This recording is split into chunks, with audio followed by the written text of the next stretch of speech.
Pop art 1950s to 1960s. Pop art is one of the most recognizable artistic developments of the 20th century.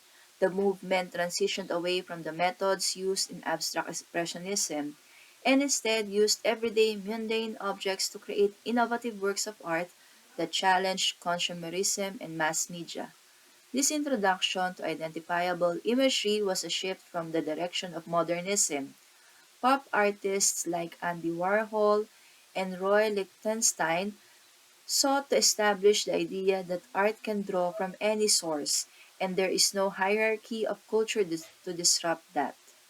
Perhaps the most famous pop culture work of art is Warhol's Campbell's Soup Cans production. Arte Povera, 1960s. Translating literally to poor art, Arte Povera challenged modernist, contemporary systems by infusing commonplace materials into creations. Artists used soil, rocks, paper, rope, and other earthen elements to evoke a pre-industrial sentiment. As a result, many of the notable works during this movement are sculptural.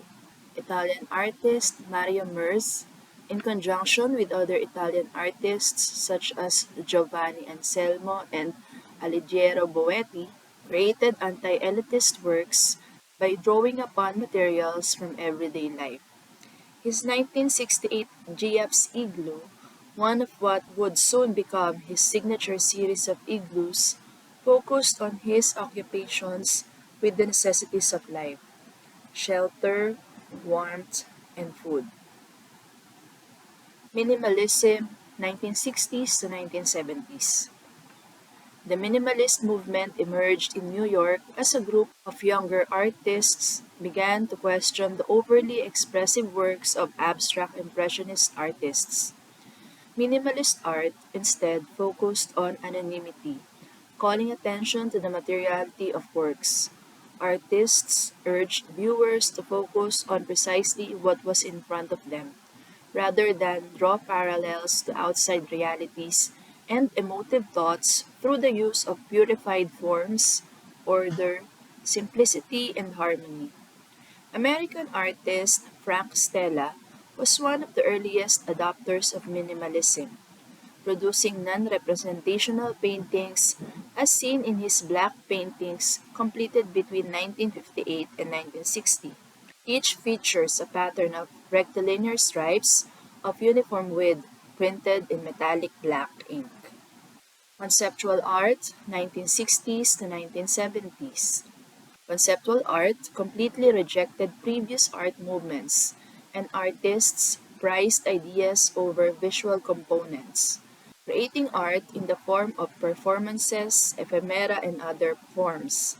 Polish performance artist Iwa Partum's active poetry consisted of her scattering single alphabet letters across various landscapes. American artist Joseph Kosuth explored the production and role of language within art, as seen in his 1965 One and Three Chairs. In it, he represents one chair in three different ways to represent different meanings of the same object. Because this type of art focused on ideas and concepts, there was no distinct style or form. Contemporary art, 1970 up to present. The 1970s marked the beginning of contemporary art, which extends through present day. This period is dominated by various schools and smaller movements that emerged. Postmodernism, in reaction against modernism, artists created works that reflected skepticism, irony, and philosophical critiques. Feminist art. This movement arose in an attempt to transform stereotypes and break the model of a male dominated art history. Neo Expressionism. Artists sought to revive original aspects of Expressionism and create highly textural, expressive, large works. Street art. Artists such as Keith Haring, Jean Michael Basquiat, Barry McGee, Banksy, and more created graffiti-like art on surfaces in public places like sidewalks, buildings, and overpasses. The Pictures Generation, artists Cindy Sherman, Louise Lawler, Gary Simmons, and others who were influenced by conceptual and pop art, experimented with recognizable imagery to explore images shaped our perceptions of the world. Appropriation art, this movement focused on the use of images in art with little transformation from their original form. Young British artists. This group of London artists were notorious for their willingness to shock audiences through their imagery and a willingness to push beyond limits of decency. They are also known for their zestful entrepreneurial spirit. Digital art.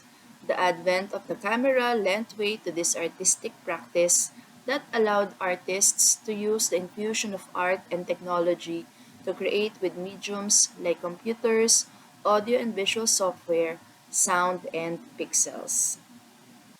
Art movements throughout the history of Western art have offered a swath of diverse, influential styles, techniques, and media across the globe. Each movement shed light on distinctive painting, sculpture, architectural achievements, and other defining works. Understanding the timeline of art history and how each period has influenced later movements is paramount to building a thoughtful, cohesive collection.